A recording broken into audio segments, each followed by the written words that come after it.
Baik, selamat pagi anak-anakku, salam sejahtera, salam sehat buat kita semua.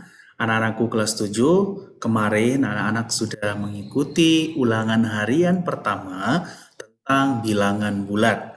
Bapak mengucapkan terima kasih dan Bapak mengapresiasi anak-anak yang memiliki nilai yang terbaik, artinya nilainya sudah memuaskan. Dan ada beberapa anak juga yang nilainya masih kurang memuaskan. Artinya untuk yang remedial, nanti di Google Classroom akan Bapak tuliskan namanya. Nanti anak-anak segera menghubungi Bapak untuk mengikuti remedial. Ya, jadi jangan jelas. Terima kasih untuk anak-anak yang sudah tuntas, terus ditingkatkan, terus dipertahankan untuk nilai yang sudah bagus, dan yang masih kurang ditingkatkan supaya nanti ketika kamu menerima nilai dari semua nilai kamu untuk semester artinya untuk ujian tengah semester, jadi kamu sudah mendapatkan nilai yang maksimal. Oke, anak-anakku, ini ada intermezzo sedikit ya. Nah, di sini ada opera serindo. Kita akan lihat dulu seperti apa sih opera serindonya. Ya, selamat menyaksikan. Iya, ini dia operasi rindonya. Jadi ini hanya sebatas supaya kita bisa tersenyum, tertawa, dan selalu bahagia. Dan anakku, pada hari ini kita akan masuk ke materi berikutnya, itu tentang bilangan pecahan. Nah, jadi kemarin sudah bilang bulat, sekarang kita akan masuk ke bilangan pecahan. Jadi di sini jenis-jenis pecahan. Ini harus anak kenali terlebih dahulu. Dalam mengenali bilang pecahan, kita harus tahu apa saja sih yang terdapat di pecahan. Pecahan harus dalam bentuk A per B. Nah, di SD sudah anak-anak pasti sudah paham apa itu A, apa itu B. A ini disebut dengan pembilang, sedangkan B disebut dengan penyebut. Dengan B tidak boleh sama dengan 0. Artinya kalau B 0 itu nanti hasilnya tak terhingga. Ya anak-anak ya, jadi B itu tidak boleh sama dengan 0. Berarti mulai dari bilangan bulat yaitu 1, 2, dan seterusnya. Pecahan desimal, persen, dan per mil. Ini adalah jenis-jenis dari pecahan yang akan kita pelajari. Oke, kita lanjut. Pecahan dalam bentuknya. Berarti di sini harus kita kenali dulu pecahan itu bentuknya seperti apa. Di sini A per B. Nah, berarti kita harus kenali. Pada pecahan A per B, A disebut dinamakan pembilang, tadi udah Bapak jelaskan di awal. Sedangkan B itu dinamakan dengan penyebut. Harus diingat ya, nak ya. A itu disebut dengan pembilang, sedangkan B disebut dengan penyebut. Berarti kalau dia di atas namanya pembilang, sedangkan kalau dia di bawah itu adalah penyebut. Contohnya, pada soal berikut 2 per 7. Berarti 2 ini disebut dengan pembilang ya. 2 disebut dengan pembilang, sedangkan 7 disebut dengan penyebut. Ya, itu sangat jelas sekali ya. Kita harus memahami ini dulu terlebih dahulu. Tuliskan dua pecahan yang pembilangnya lebih besar dari penyebutnya. Kalau pembilangnya lebih besar dari penyebutnya, banyak sekali yang bisa kita tuliskan. Misalkan 5 per 3 ya, ini pembilangnya lebih besar dibandingkan penyebutnya. Atau bisa 6 per 5 itu juga bisa ya, 8 per 4 ya, itu jadi anak-anak bisa sudah paham sebenarnya kalau pembilangnya lebih besar daripada penyebutnya. 53, 28 ya, itu adalah jenis-jenisnya. Pecahan yang sama nilainya ya, pecahan yang sama nilainya atau ekuivalen. Gambar di bawah ini adalah sebidang kebun. Kita harus lihat dulu sebidang kebunnya seperti apa. 1 per 2 ya. Ya, kita bagi 1 per 2 tadi. Di sini ada sebidang kebun. Ya, 1 per 24. Apakah senilai dengan 2 per 24? Atau 8 per 24? Nah, kita akan cek di sini. Oke, 8 per 24 senilai dengan 1 per 3. Kenapa bisa senilai dengan 1 per 3, Pak? Di sini 8. Kalau ini dibagi 8 sama dengan 1, 24 dibagi 8 sama dengan 3. Berarti kedua bilangan pembilang dan penyebut kita sama-sama bagi 8 ya, sama-sama bagi 8 sehingga menghasilkan 1 per 3. Nah, jadi 8 per 24 sama dengan 1 per 3. Oke, kaitannya 8 per 24 dengan 1 per 3, maka kita akan kaitannya seperti ini. Di sini juga dijelaskan.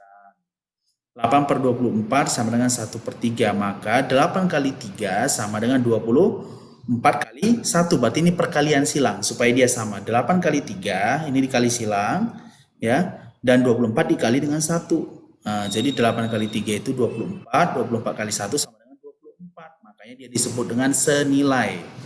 Ya, jadi ini senilai karena hasilnya sama-sama 24. Ini 24 dan ini juga 24. Berikutnya, contoh dari 4 pecahan berikut manakah yang sama nilainya? Nah, sekarang kita perhatikan baik-baik. Mana yang nilainya sama? Kita akan lihat ya. Jawabannya pada 2/10, 6/15 apakah senilai? Nah, kita kali dulu 2 kali 15, 6 dikali 10. 2 kali 15 itu menghasilkan 30 dan 6 kali 10 menghasilkan 60. Berarti tidak senilai. Ya, berarti 2/10 dengan 6/15 tidak senilai. Yang kedua, kita lihat pada 2/10 berarti kita harus bandingkan satu persatu. Nah, tadi ini dengan yang ini, sekarang 2/10 dengan 6/10. Kita kali 2 dikali 10, ya. 2 dikali 10 itu adalah 20, sedangkan 6 dikali 10 sama dengan 60. Berarti ini juga tidak sama ya, tidak senilai. Sekarang kita ke berikutnya. Pada 2/10 jadi sama dengan 4/35, 14/35. Kita kali silang lagi ya, apakah sama? Ya, berarti kita lihat 2 dikali 35, 70, 14 kali ini 140, berarti tidak sama. Ya, berarti yang 2/10 dengan pasangan-pasangannya ini berarti belum ada yang cocok. Kita lihat yang berikutnya. Berarti 6/15 dengan 6/10. Nah, kita akan kalikan. 6 kali 10 berarti 60, sedangkan 6 kali 15 90. Berarti juga tidak cocok ya, tidak sama, tidak senilai. Kita lanjutkan. Berarti 6/15 dikali 14/35 ya, kita kalikan. 6 kali 35 210, 15 kali 14 210.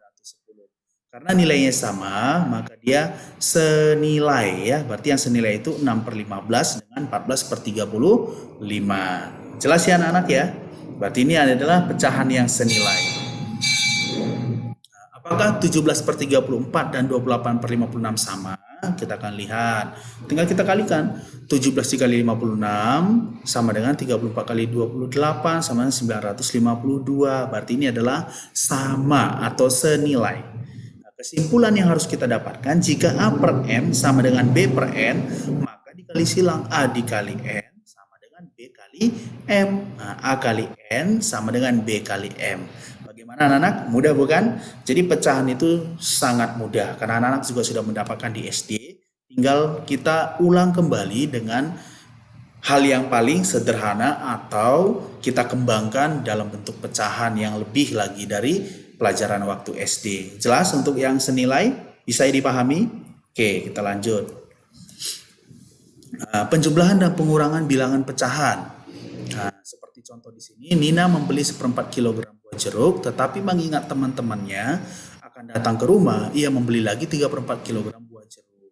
Berapa kilo berat jeruk keseluruhan? Nah, jadi kita harus mencari berat keseluruhan yang dibeli oleh Nina. Berarti alternatif penyelesaiannya bagaimana Pak? Nah, di sini alternatif penyelesaian pada contoh tersebut bisa kita buat dalam bentuk matematikanya sebagai berikut. Nah, jadi tadi kan dia dibeli 1/4 kilo. Kemudian karena temannya mau datang, dia membeli lagi 3/4.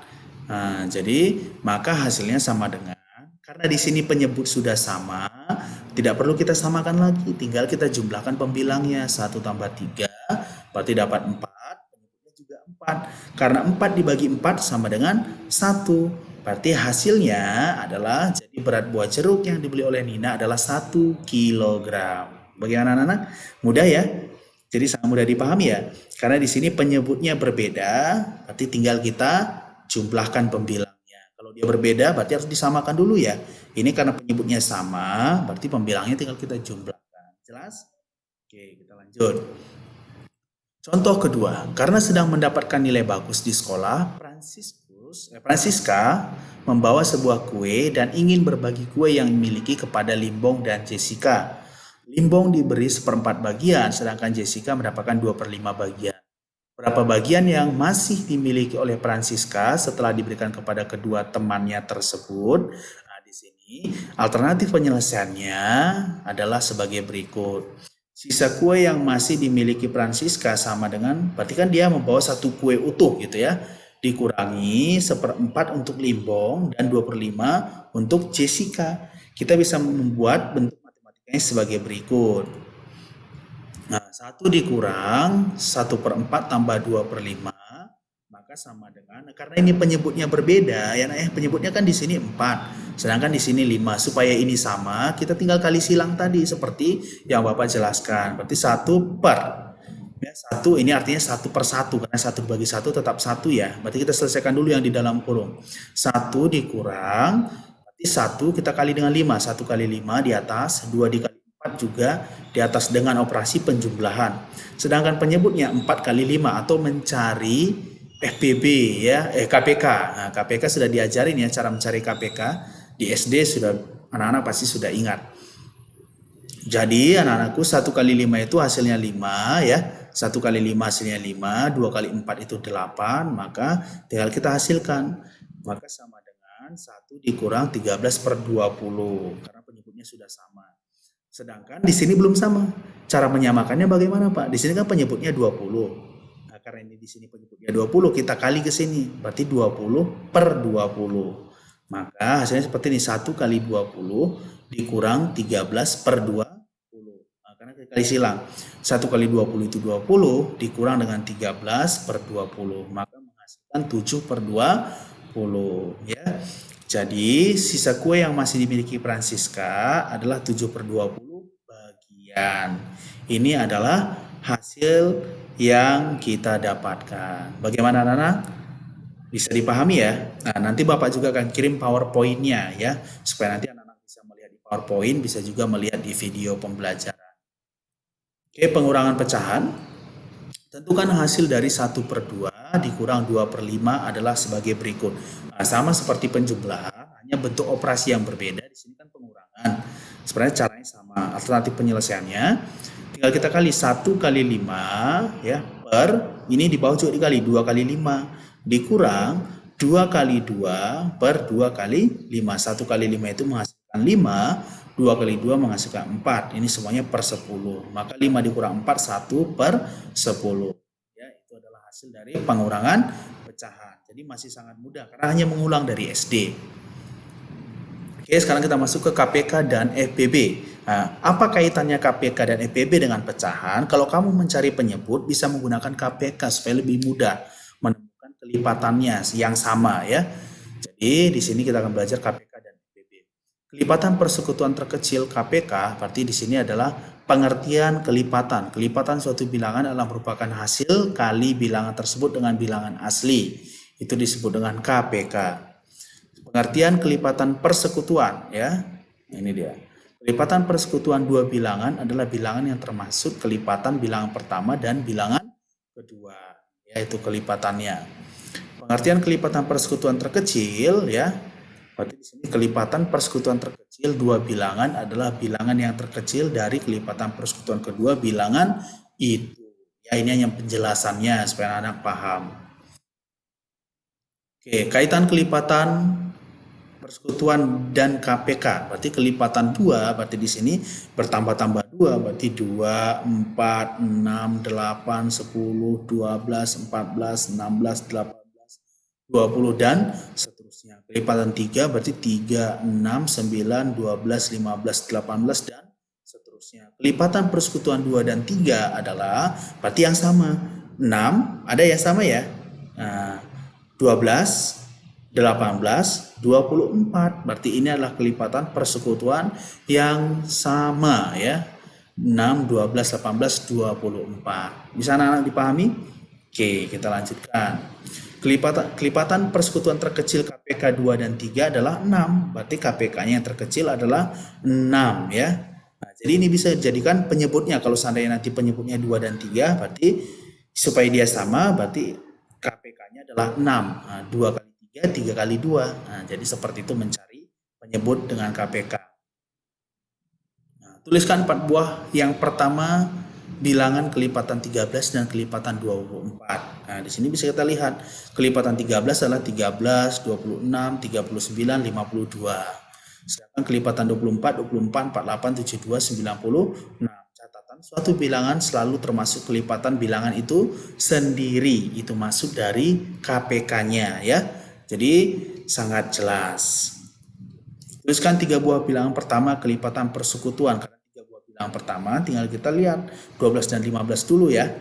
Berarti kelipatan 12 dan 15 berarti 60, 120 dan 180 ya. Kelipatan persekutuan 16 dan 48 berarti 48, 96 dan 144. Itu kalau kita jabarkan ya. Nanti hasilnya pasti yang sama adalah bilangan ini ya yang tertuliskan di sini. Tentukan KPK dari 24 dan 42, 9, 12 dan 18. Tinggal kita tentukan. Berarti KPK dari 24 dan 42 sama 168. KPK dari 9, 12, dan 18 sama dengan 36. Nah, berarti untuk soal B di atas perhatikan hal berikut ini ya. Berarti kelipatan 9, berarti 9, 18, 27, berarti di sini yang sama 36. 12 juga di 36. 18 juga di 36. Jadi jelas ya anak-anak ya. KPK 24 dan 42 berarti 2 kali 2 kali 2 kali 3 kali 7. Berarti kita menggunakan petak sawah bisa, poin faktor bisa. Nah, di sini 24 dan 42 sama-sama bagi 2, 12 21 sama-sama bagi 2, 6 21, sama-sama bagi 2, 3 21, sama-sama bagi 3 ya, 1 7, bagi 7 berarti 1 1. Nah, ini adalah hasil dari KPK-nya, berarti 2 pangkat 3 dikali 3 dikali 7. Karena ada dari 24 dan 42 yang habis dibagi 2, karena ada dari 12 dan 21 yang habis dibagi 2, yaitu 12 dan 21, tidak perlu dibagi sebab tidak habis dibagi 2. Ya, berarti yang habis dibagi 3, nah, nanti di sini anak bisa perhatikan. Jadi hasil akhir sudah sama-sama 1, pekerjaannya sudah selesai. Ini menggunakan petak sawah ya, di SD juga sudah diajarin. Pembagian yang dipilih dari bilang prima, ada bilang prima itu 2, 3, 5, 7, 11, 13, dan 17, dan seterusnya. Jadi ini adalah bilang prima ya nak ya. Jadi kita menggunakan pembagian bilangan prima. Oke, KPK 9, 12, dan 18, ini juga bisa kita gunakan dengan petak sawah ya. Nah, sama-sama kita bagi, 9, 3, 9, 3, 1, 3, ya, 1, 1, 1. Berarti KPK-nya 2 kali 2 kali 3 kali 3 ya, dibagi 2 karena ada dari 9, 12, dan 18 yang habis dibagi 2 yaitu 12 dan 18. Karena masih dibagi 2 lagi karena ada 9 dan 6 yang bisa dibagi 2 adalah 6 ya. Dibagi 3 karena 3 dan 9 bisa dibagi 3 ya, sangat jelas. Oke. Faktor persekutuan terbesar atau FPB, pengertian faktor dari suatu bilangan adalah semua bilangan yang dapat membagi habis bilangan tersebut. Tuliskan sebuah faktor dari 12. Faktor dari 12 itu artinya yang bisa membagi 12. 1, 12 bagi 1 bisa, 12 bagi 2 bisa, 12 bagi 3 juga bisa, bagi 4, bagi 6, dan bagi 12. Ya, jadi catatannya satu adalah faktor dari setiap bilangan. Suatu bilangan selalu faktor dari bilangan itu sendiri. Ya, artinya bisa menjadi bilangan itu sendiri ya. Jadi 12 bisa dibagi 1, 12 bisa dibagi 2, 12 bisa bagi 3, dan seterusnya. Jelas? Oke. Pengertian faktor persekutuan ya. Faktor persekutuan dua bilangan adalah suatu bilangan yang termasuk faktor dari bilangan pertama dan kedua. Contohnya, tentukan faktor persekutuan 15 dan 20. 15 dan 20, 1, 3, 5, dan 15 inilah faktornya. Faktor 20 itu bisa dibagi 1, bagi 2, bagi 4, bagi 5, 10, dan 20. Maka yang sama itu adalah 1 dan 5. Berarti kita hanya mencari yang sama dari faktor persekutuan 15 dan 20. Bisa anak-anak dipahami? Oke. Pengertian FPB. FPB adalah faktor persekutuan terbesar, adalah faktor persekutuan yang paling besar dari 2 atau lebih bilangan. Contohnya, tentukan FPB dari 30 dan 45. Nah, tinggal nanti kita cari. Berarti FPB-nya adalah 30 dan 45. Kalau secara ini berarti yang bisa membagi 30 itu 1, 2, 3, 5, 6, 10, 15, dan 30. Yang bisa membagi 45 itu 1, 3, 5, 9, 15, dan 45. Jadi faktor persekutuan 30 dan 45 berarti yang sama 1, 3, 5, dan 15. Berarti faktor persekutuan terbesarnya adalah 15. Nah, ini cara mencarinya. Bisa dengan seperti ini, bisa dengan petak sawah juga. Kalau faktor persekutuan atau faktor persekutuan terbesar, berarti 15 dan 20 tadi, kita sudah dapat. Berarti ini kan 15 dan 20, berarti 15 bisa bagi 1 bisa, 15 bisa bagi 3 bisa, 15 bisa bagi 5 bisa, dan 15 bagi 15 juga bisa. Jadi faktor persekutuan 15 dan 20 adalah 1 dan 5. Faktor persekutuan terbesarnya adalah 5 ya. Jadi FPB itu yang terbesar pada faktor persekutuan. Oke? Nah, jadi sangat jelas. KPK dua bilangan dapat dicari dengan rumus sebagai berikut. Ini KPK dua bilangan. KPK dari P dan Q bisa sama dengan P kali Q per FPB dari P dan Q. Nah, misalkan KPK dari 11 dan 14 atau KPK dari 12 dan 16. Bisa kita gunakan dengan rumus cepat itu. Jawabannya, FPB dari 11 dan 14 adalah 1 ya. Berarti maka KPK dari 11 dan 14 tinggal kita kali. Ya, 11 kali 14 per 1, maka sama dengan 154. 11 kali 14, 154 per 1, maka hasilnya tetap 154. Karena FPB 11 dan 14 ya hanya 1 ya. Jadi jawabannya 1. Jelas, ini harus diingat ya rumus yang sudah Bapak buat ini supaya kamu mudah mencari FPB dan KPK. FPB 12 dan 16, berarti FPB-nya 4, tinggal kita gunakan rumusnya. P kali Q, berarti 12 kali 16, ya, dibagi dengan 4, berarti 48. Itulah KPK. Jadi cepat ya, tanpa menggunakan petak sawah juga bisa kita langsung menemukan KPK-nya. Nah, jadi jelas. Jika kita kesulitan menentukan FPB, kita dapat melakukan pembagian berantai seperti berikut. Ya, contohnya misalkan FPB dari 18 dan 21. Nah, bisa kita gunakan dengan seperti ini. Ya, 21 bisa nggak dibagi 18? Nah, berarti dapat hasilnya. Ya, bisa 1 ya. Berarti sisa 18 dapat 3. Nah, jadi 3. Nah, dibagi 18 lagi dapat 6. Ya, 18.